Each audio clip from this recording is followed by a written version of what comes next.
Hari itu, rumah di kota kecil Lida, Belarusia, dipenuhi aroma kue panggang dan tawa, seperti biasa di hari ulang tahun Andrei.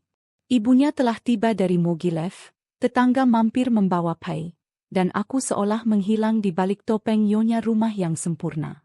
Aku berjalan anggun di dalam rumah dengan gaun merah anggur yang kupilih dengan ragu-ragu. Gaun ketat dengan tali tipis yang harus kusesuaikan setiap kali jantungku berdebar kencang. Aku dengan hati-hati memilih sandal hak tinggi, stoking jala, dan liontin mungil berbentuk tetesan delima untuk dipadukan dengannya. Tetapi berdiri di meja, memegang segelas sampanye, aku merasa kurang seperti nyonya rumah acara tersebut dan lebih seperti orang yang lewat mengintip kehidupan orang lain. Suamiku tersenyum kepada semua orang kecuali aku. Dia bahkan bercanda, sambil melihat gaunku.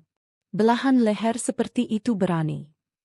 Yah, di usia 40, tidak semua orang mengambil risiko. Ya, ayah. Dan dia tertawa terbahak-bahak, dan aku merasa pipiku memerah, bukan karena pujian, tetapi karena malu. Aku berdiri di sana, terpaku di tempat, sampai aku bertemu pandang dengan ayahnya, Viktor Petrovich. Dia tidak tersenyum, tetapi ada sesuatu yang lain di matanya. Bukan rasa iba, tetapi perhatian, pengakuan. Aku pergi ke dapur, dengan alasan piring baru, dan menarik napas dalam-dalam. Aku tidak ingin menangis, aku hanya tidak bisa lagi menjadi latar belakang kehidupanku sendiri. Ketika aku keluar lagi, para tamu sudah duduk di sekitar televisi, dan Viktor Petrovich duduk di sudut ruangan di kursi berlengan tua bersulam. Dia diam-diam menatap foto-foto di dinding. Aku meletakkan gelas di depannya, dan tanpa menoleh pun, dia berkata, "Apakah gaun ini cocok untukmu?" Sangat. Kalimat itu diucapkan dengan pelan, hampir seperti mantra, tetapi aku merasakannya dengan setiap sel kulitku. Bukan sebagai pujian, tetapi sebagai sentuhan, sebagai tatapan yang mengungkapkan. Malam itu, aku berbaring di kamar mandi untuk waktu yang lama, memperhatikan air yang menetes di ubin, dan aku tidak bisa melupakan suaranya. Suara itu terdengar lebih dekat daripada bisikan apapun yang pernah didengar Andrei selama bertahun-tahun. Aku tidur tidak nyenyak. Aku bermimpi tentang serangkaian gambar. Sebuah tangan di pinggangnya, pandangan sekilas melalui jendela yang berkabut, gemerisik gaun yang tidak lagi tampak seperti sekadar pakaian. Itu adalah sebuah pernyataan. Itu adalah sebuah undangan. Pagi harinya, aku berjalan ke dapur dengan jubah tipis, sedikit terbuka di bagian atas. Rambutku masih basah karena mandi, dan di bawah jubah itu ada satu set renda satin krem, yang sudah lama terlupakan. Aku meletakkan cangkir di atas meja dan mendengar kursinya berderit. Dia sudah menyeruput kopi, tanpa membuka koran, hanya menatapku. Aku merasakan tatapannya di belakang kepalaku, di antara tulang belikatku, di pinggulku, seolah-olah jari-jarinya menyusuri kulitku tanpa menyentuhnya. "Selamat pagi," kataku, menghindari tatapannya. "Baik," jawabnya. "Sangat." Kami minum kopi dalam diam, tetapi keheningan itu mengandung keintiman yang lebih besar daripada percakapan apapun yang pernah kulakukan dengan Andrei selama berbulan-bulan. Jari-jarinya menyentuh jariku saat dia memberikan piring kecil itu kepadaku. Sentuhan itu hampir tak terasa, tapi membuatku terengah-engah. Aku tak bisa duduk diam hari itu. Aku membuat pai, menata ulang bunga, membersihkan debu pada foto. Tapi yang kutunggu hanyalah saat kami berdua saja. Dan ketika Andrei pergi untuk urusan bisnis dan rumah dipenuhi dengan keheningan yang istimewa, menggema, dan berbahaya itu, aku tahu aku tak ingin hanya menjadi istrinya lagi. Kami bertemu di bufet. Aku sedang mengambil piring, dia berdiri di sampingku, seolah kebetulan. Tangan kami bersentuhan lagi. Aku berbalik dan bertemu pandangannya untuk pertama kalinya. Dia tak berkata apa-apa, hanya menyentuh sikuku. Aku tak menarik diri. Dan dalam sentuhan itu, dalam sentuhan ringan yang hampir tanpa bobot itu, terdapat segalanya. Kekaguman, hasrat, rasa malu, dorongan. Aku berjalan pergi, berpura-pura mencari sesuatu di laci, tetapi di dalam hatiku aku terengah-engah, gemetar, dan lapar. Rasa lapar yang telah kutahan selama bertahun-tahun. Dan ketika Andre kembali malam itu, ciumannya di pipi terasa bukan hanya lemah, tetapi juga palsu. Malam itu, berbaring di tempat tidur, aku tak bisa tidur sedikit pun. Sabuk sutra jubahku berada di bawah telapak tanganku, dan suaranya masih terngiang dalam ingatanku, gaun ini cocok untukmu. Dan aku tahu ini baru permulaan. Baru seminggu berlalu, tetapi rasanya seolah realitasku telah terkoyak. Segala sesuatu yang dulunya terasa familiar, suara-suara rumah, aroma kopi yang baru diseduh, gemerisik koran, telah menjadi tegang, hampir terasa menyakitkan, terutama ketika dia berada di dekatku. Viktor Petrovich pindah ke rumah kami untuk sementara waktu setelah serangan jantung ringan. Rasanya nyaman dan familiar. Keluarga, perhatian, anak tertua di rumah. Tetapi sekarang setiap langkah kami, setiap gerakan kami dipenuhi dengan pengetahuan rahasia, sebuah energi listrik yang tak terlihat. Aku mulai bangun lebih pagi, hanya untuk menjadi orang pertama yang turun ke dapur. Aku mengenakan jubah tipis dan memilih gaun tidur dengan tali tipis dan hiasan renda lembut. Terkadang aku memanjakan diri lebih jauh lagi. Stoking tipis di bawah jubah dan bertelanjang kaki di ubin dingin. Itu adalah fetis khusus akan kerentanan. Hampir telanjang, tetapi dalam batas yang dapat diterima, seolah-olah secara tidak sengaja, seolah-olah itu sangat nyaman. Dia selalu tiba dalam waktu 5 menit, selalu mengenakan kemeja yang kancingnya terbuka di leher, dengan aroma tembakau dan krim pagi yang hangat, dan dia akan menatap. Dia tidak mengatakan apapun, tetapi dalam tatapannya aku melihat sesuatu yang sudah bertahun-tahun tidak kulihat pada suamiku. Perhatian, minat, kegembiraan. Kami jarang berbicara, tetapi dalam keheningan inilah aku menemukan lebih banyak daripada dalam percakapan keluarga yang panjang. Dia akan datang untuk membantu menyiapkan sarapan, dan jari-jari kami akan kembali bersentuhan di tepi meja, di gagang teko, di stoples selai. Terkadang aku menempelkan tanganku di jari-jarinya lebih lama dari yang seharusnya. Suatu malam, aku terbangun karena haus. Mengenakan gaun tidur pendek, aku berjalan ke dapur, suaraku pelan. Lampu redup, bulan terbenam melalui jendela, dan dalam kegelapan aku melihatnya. Dia berdiri di dekat jendela, mengenakan celana olahraga dan kaos putih, memegang cangkir. Dia tidak terkejut melihatku. Tidak bisa tidur? Tanyanya, matanya terpaku pada jendela. Tidak, ini malam yang istimewa. Dia mengangguk. Aku membuka kulkas, mengambil air, tetapi tidak meminumnya. Aku berdiri di sana, merasakan tatapannya menyusuri kakiku, pinggulku, kain tipis yang hampir tidak menutupi apapun. Kau cantik saat kau pikir tidak ada yang melihat, katanya, dan aku tidak bisa menjawab. Sebaliknya, aku mendekat, merasakan kehangatan tubuhnya. Kami berdiri hampir bersentuhan, dan udara di antara kami terasa lebih berat daripada air. Tapi dia tidak menyentuhku. Hanya matanya. Dan di matanya aku melihat perjuangan, ketakutan, hasrat. Dan aku menyadari kami berdua berada di ambang batas, tetapi belum siap untuk jatuh. Keesokan harinya, aku memutuskan untuk pergi ke pasar di kota Novohrad-Volhynsky, Ukraina yang berdekatan. Konon aku punya alasan untuk membeli keju petani untuk suamiku, untuk membawa pulang buah segar. Tetapi kenyataannya, aku melarikan diri dari diriku sendiri, dari ketegangan, dari kekosongan yang berdengung di dalam diriku yang menuntut untuk diisi. Dia menawarkan untuk mengantarku. Perjalanan itu memakan waktu sedikit lebih dari 1 jam. Mobil itu tua, dengan jok kulit yang retak, dan aku merasakan setiap lekukannya, terutama dengan rok pendeku. Kami hampir tidak berbicara. Musik lama diputar dari kaset. Tangannya bertumpu pada tuas persneling, dan aku mendapati diriku ingin menyentuhnya. Hanya ingin meletakkan telapak tanganku di atasnya. Aku tidak berani, tetapi dia menyadarinya. Perjalanan yang berbahaya, Dia terkekeh. Kita harus lebih berhati-hati. Kita menghabiskan beberapa jam di Novograd. Toko kelontong, toko-toko, kucing jalanan. Aku tertawa mendengar leluconnya dan merasakan sesuatu di dalam diriku melemah. Bukan rasa takut, bukan rasa malu, tetapi sebuah tembok.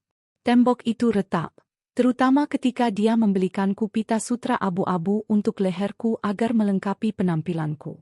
Itu adalah fetis yang halus, hampir sulit dipahami.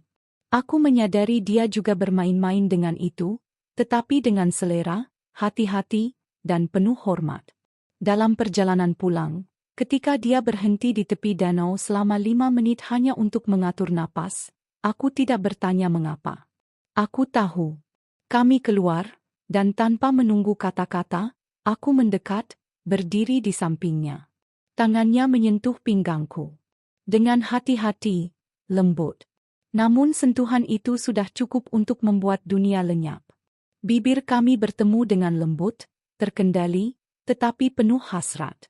Itu bukan ciuman yang penuh gairah. Itu sunyi, seperti hujan di kaca. Tangannya meluncur ke punggungku, dan aku mendekatkan diri. Segala sesuatu di dalam diriku berteriak, "Kau gila." Tetapi tubuhku lebih tenang dari sebelumnya. Kami berpisah sesaat kemudian, saling menatap mata dalam diam, dan tahu tidak ada jalan untuk kembali. Malam itu di rumah, aku menyembunyikan pita itu di laci pakaian dalamku. Suamiku berada di gym, menonton hoki dan minum bir. Dia memanggil, "Nah, apakah kejuya enak?" "Sangat," jawabku. "Sangat lembut." Dan aku melihat ke cermin dan membelai sutra di leherku. Setelah perjalanan itu, sesuatu telah berubah bukan hanya dalam diriku, tetapi juga dalam tatanan realitas itu sendiri. Rumah di Lida mulai terdengar berbeda. Derit tangga, bunyi klik saklar lampu, bahkan suara ketel, semuanya tampak menekankan kehadiran misteri. Aku menjadi lebih memperhatikan detail, membutuhkan waktu lebih lama untuk memilih anting-anting, mengoleskan krim ke leherku perlahan, seolah setiap detail adalah cara untuk mengatakan sesuatu yang tidak berhak kukatakan. Suamiku semakin sering pulang larut malam dari kerja, dan aku tidak lagi mengajukan pertanyaan. Ketidakhadirannya berhenti menjadi penyebab kekesalan. Sebaliknya, itu menjadi waktu untuk bernapas. Viktor Petrovich terus tinggal di rumah, pulih dari sakit. Tapi sekarang setiap pertemuan di antara kami menjadi tantangan. Bagaimana menahan tatapannya? Bagaimana agar tidak menempelkan bahuku padanya di lorong yang sempit? Bagaimana agar tidak berlama-lama menatap cangkir yang baru saja dipegangnya? Aku sering menangkap tatapannya ketika dia mengira aku sedang sibuk. Misalnya, ketika aku membungkuk mengambil piring dengan jubah pendek, atau ketika aku menyesuaikan stokingku di bawah meja. Ada lebih dari sekadar hasrat dalam tatapan itu. Ada kekaguman, ada antisipasi. Suatu hari, ketika aku keluar dari kamar mandi, terbungkus handuk besar dan melewati kamarnya, pintunya sedikit terbuka. Dia duduk di tempat tidur, tanpa alas kaki, mengenakan sweter rajut tua, memandang keluar jendela. Dan lagi-lagi tatapan itu. Aku membeku sesaat, di ambang batas. Jantungku berdebar kencang seperti burung. Dia tidak memalingkan muka. Aku pun tidak. Malam itu, aku tidak bisa tidur. Aku berbaring telentang dalam diam, membayangkan dia memasuki kamarku. Kulitnya menyentuh gaun tidurku saat dia berjalan ke arahnya. Tangannya menyentuh lututku, bergerak semakin ke atas. Ini adalah fantasi. Tetapi fantasi itu menjadi begitu nyata sehingga tubuhku bereaksi seolah-olah terhadap sentuhan. Sebuah fetis baru telah muncul. Suara kain. Aku memilih rok yang sedikit berdesir saat aku bergerak. Blus dengan manset tipis yang bisa kusesuaikan di depannya, memperlihatkan pergelangan tanganku. Di malam hari, aku mengenakan penghangat kaki panjang di kaki telanjangku, karena kedinginan, dan menangkap tatapannya yang melayang semakin ke bawah. Itu adalah sebuah permainan. Berbahaya, menggairahkan. Permainan itu berakhir ketika Andre mengumumkan bahwa putrinya, putri tiriku, dan cucunya akan datang untuk akhir pekan. Keluarga kecil itu berkumpul di bawah satu atap lagi, dan itu berarti akhir dari kebebasan. Aku harus menjadi istri dan nenek yang baik. Aku menyembunyikan gaun-gaunku yang terbuka di bahu, membersihkan riasanku dari meja rias, dan memilih kepang sederhana serta kardigan abu-abu. Tapi di dalam hatiku, semuanya bergejolak. Pada hari kedatangan mereka, aku mengenakan gaun wol panjang, sepatu bot tinggi, dan ikat pinggang tipis Natalia. Satu-satunya perhiasan yang kumiliki adalah bros berbentuk capung. Aku tidak mampu tampil mencolok, tetapi detail-detail itu untuknya. Dia memperhatikannya. Aku tahu itu ketika dia berhenti di ambang pintu dan berkata hampir berbisik, "Kau tahu bagaimana caranya tetap cantik bahkan di dalam sangkar." Malam itu, semuanya berjalan sebagaimana mestinya di meja makan. Suara bising, pai, teh dengan raspberry. Aku menuangkan secangkir teh, menyeka mulut cucuku, mendengarkan cerita tentang taman kanak-kanak dan lagu-lagu yang telah kupelajari. Dan semua yang ada di dalam diriku terasa tegang. Viktor Petrovich duduk di seberangku, di sebelah gadis itu, menyuapinya dengan sendok. Dan semuanya tampak begitu benar, begitu seperti keluarga. Tapi aku menangkap bagaimana tatapannya menyentuh mataku, bagaimana kami saling memandang di sela-sela kata. Terlalu lama, terlalu dalam.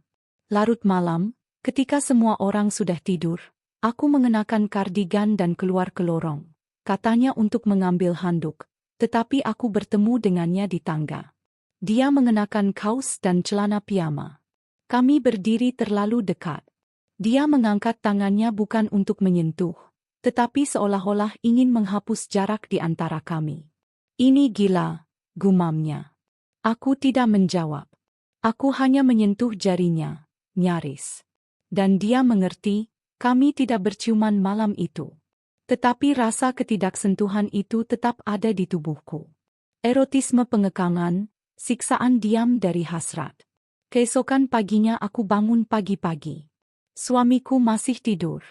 Aku bangun, mengenakan jubah berbedak, tipis, tembus pandang, mengikatnya lebih erat dari biasanya, tetapi membiarkan pergelangan kakiku rendah. Aku turun ke dapur, dia sudah ada di sana. Lalu, untuk pertama kalinya, dia datang dari belakangku saat aku sedang memotong apel, dan tangannya bertresting di pinggangku. Aku tidak bisa diam saja lagi, bisiknya, bibirnya hampir menyentuh leherku. Aku membeku. "Kalau begitu jangan diam," jawabku.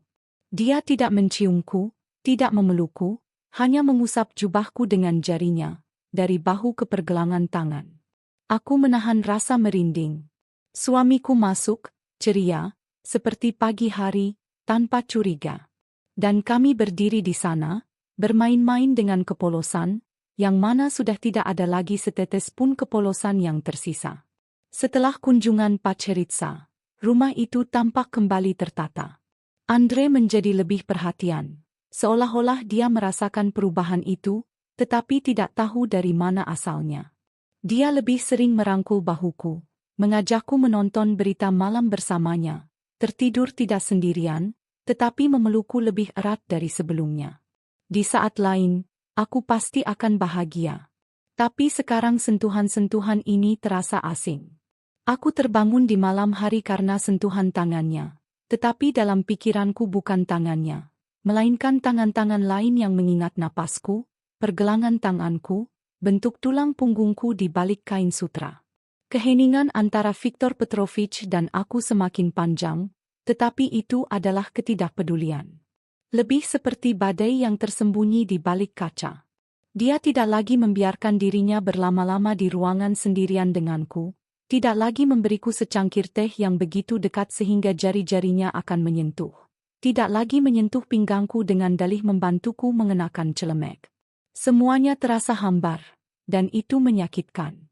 Aku mulai mengenakan pakaian yang semakin terbuka.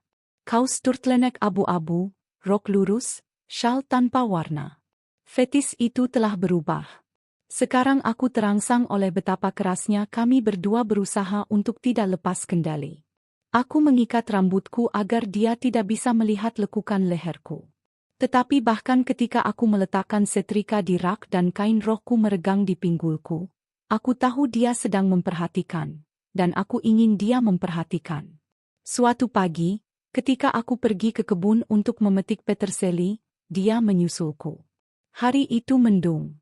Tanahnya lengket, sepatu botku tenggelam ke dalam rumput. Kita perlu bicara, katanya. Aku mengangguk. Bukan di sini. Kami berkendara keluar kota, ke Rechitsa, sebuah kota dekat Otlida, tempat dia dulu bekerja di sekolah teknik. Kami berkendara dalam keheningan. Dia menyalakan perekam kaset dengan rekaman Sofia Rataro. Musik bercampur dengan pikiranku. Mobil itu berbau hujan dan sesuatu yang tajam, ketegangan yang tak bisa lagi disembunyikan. Viktor Petrovich mengantarku ke rumah tua tempat ibunya pernah tinggal. Rumah itu kosong, dengan jendela kayu yang memantulkan hari yang kelabu. Kami masuk ke dalam. Tercium bau naftolin, bunga kain, dan bantal tua. Semuanya membeku di sini, katanya. Seperti perasaan kita. Mereka menunggu seseorang untuk menyentuh mereka. Aku pergi ke jendela. Dia berdiri di belakangku. Aku merasakan jari-jarinya gemetar di udara, tidak menyentuhku. Seolah-olah dia menahanku pada jarak yang bahkan angin pun tak sanggup menahannya. Apakah kau ingin aku meninggalkan rumahmu? Tanyanya. Sebelum terlambat. Selagi masih ada kesempatan untuk berhenti. Aku berbalik. Bibirku gemetar. Terlambat. Kami sudah melewati batas, hanya saja kami belum sempat melakukannya dengan tubuh kami, dan dia melangkah lebih dekat. Semua yang selama ini tertahan oleh keheningan akhirnya pecah. Kami tidak terburu-buru. Ini bukan seperti gairah di film. Ini lembut, kental, seperti lilin panas. Pertama, dia melepas syalku, lalu membuka kancing di leherku. Telapak tangannya berada di leherku, menjelajahinya seolah untuk pertama kalinya. Aku menutup mata. Saat jari-jarinya meluncur ke punggungku, dia berbisik, "Kau selembut sutra, bahkan saat kau tidak mengenakannya." Kami tidak sampai ke tempat tidur. Kami tetap berdiri, saling berdekatan di ruangan tua tempat seseorang pernah menyanyikan lagu pengantar tidur. Tangannya menjelajahiku melalui pakaianku, dan itu sudah cukup. Sebuah fetis untuk menyentuh melalui kain, itu telah menjadi bentuk keintiman kami. Dia mengangkat ujung rohku perlahan, tanpa terburu-buru. Lututku gemetar, tapi aku tak mundur selangkah pun. Aku merasa nyata, hidup. Bahkan saat bibirnya menyentuh pergelangan tanganku. Bahkan saat kami tak mengucapkan sepatah kata pun. Hanya napas kami, hanya suara resleting gaunku. Semuanya berada di dalam dan di luar bingkai pada saat yang bersamaan. Dia diam dalam perjalanan pulang. Aku memegang jari-jariku di bawah jaket, merasakan denyut nadiku bergetar di setiap persendian. Dia melambat di sebuah kafe kecil.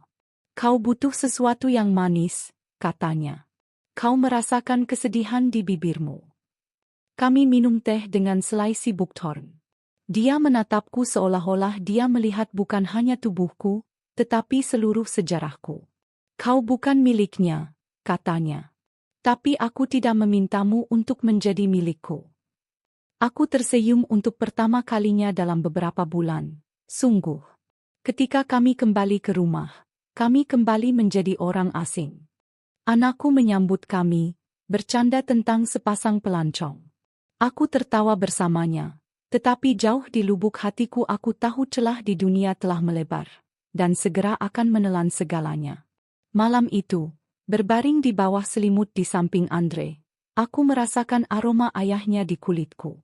Aroma itu meresap ke rambutku, pergelangan tanganku, pahaku, dan aku tidak ingin menghapusnya.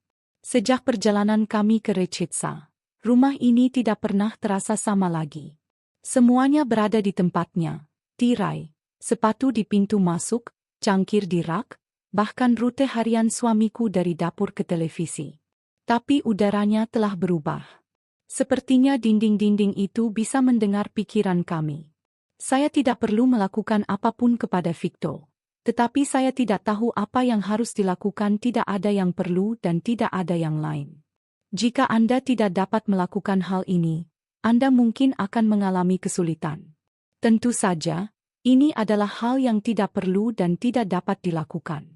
Ada beberapa hal yang perlu dilakukan, dan tentu saja, Anda harus melakukan yang terbaik, karena Victor Pet. Anda mungkin tidak tahu apa yang harus dilakukan. Anda tidak perlu melakukan apapun kepada Anda, tetapi Anda perlu melakukan hal yang sama. Ada banyak hal yang harus dilakukan, karena tidak ada yang baru dan lebih baik lagi. Jika tidak, Anda tidak dapat melakukannya lagi. Dalam beberapa hari terakhir, Victor P. Anda perlu melakukan ini. Saya tidak punya pertanyaan tentang hal ini. Anda perlu melakukan ini. Ini adalah hal yang baik. Anda dapat melakukan hal ini. Terima kasih. Dan Anda perlu tahu bahwa Anda perlu melakukan ini. Tentu saja, Anda tidak perlu khawatir.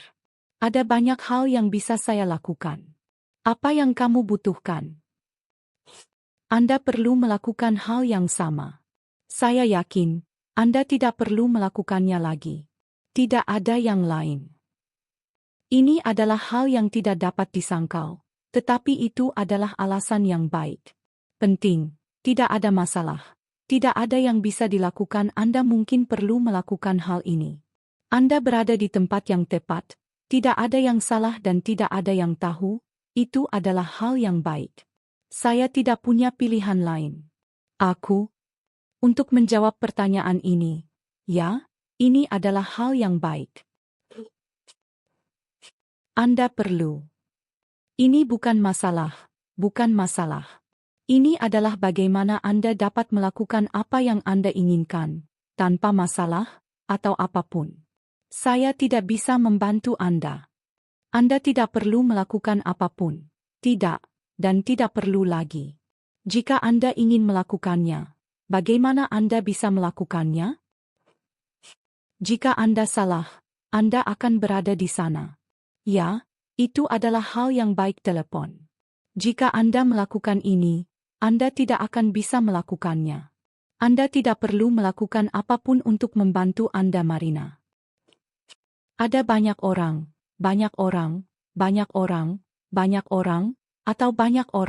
bukan kamu, Anda tidak perlu melakukan hal itu.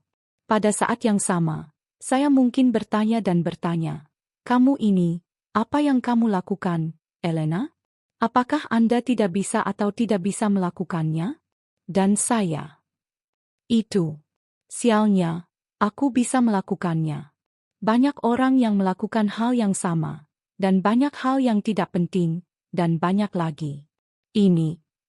Tidak ada yang bisa dilakukan, tidak ada yang bisa dilakukan. Anda tidak perlu melakukan apapun. Ada banyak hal yang harus Anda lakukan, dan Anda perlu melakukan sesuatu yang lain. Seperti itu tidak. Nama lain yang mungkin Anda perlukan adalah sebuah. Lagi pula, tidak ada yang terjadi di tempat lain, itu saja. Itu saja. Anda sedang melakukan hal yang sama, yang tidak ada hubungannya dengan kata-kata itu. Anda tidak bisa melakukannya atau tidak. Ya, tentu saja, bukan itu masalahnya. Saya akan mengirimkannya kepada Anda. Setelah beberapa saat, Victor Pet. Anda tidak perlu khawatir dan khawatir. Anda perlu melakukan hal yang sama, yaitu tidak perlu. Jika Anda tidak melakukan pekerjaan apapun, Anda tidak perlu melakukan apapun untuk membantu Anda. Banyak orang yang tidak bisa membantu, dan ada banyak hal yang harus dilakukan. Dalam sejarah-sejarah, banyak orang yang melakukan hal yang sama, karena mereka tidak dapat melakukan apapun. Ada banyak hal yang perlu Anda lakukan, dan dalam waktu dekat, saya akan melakukan hal yang sama. Elena, kamu adalah orang yang baik. Atau bagaimana lagi?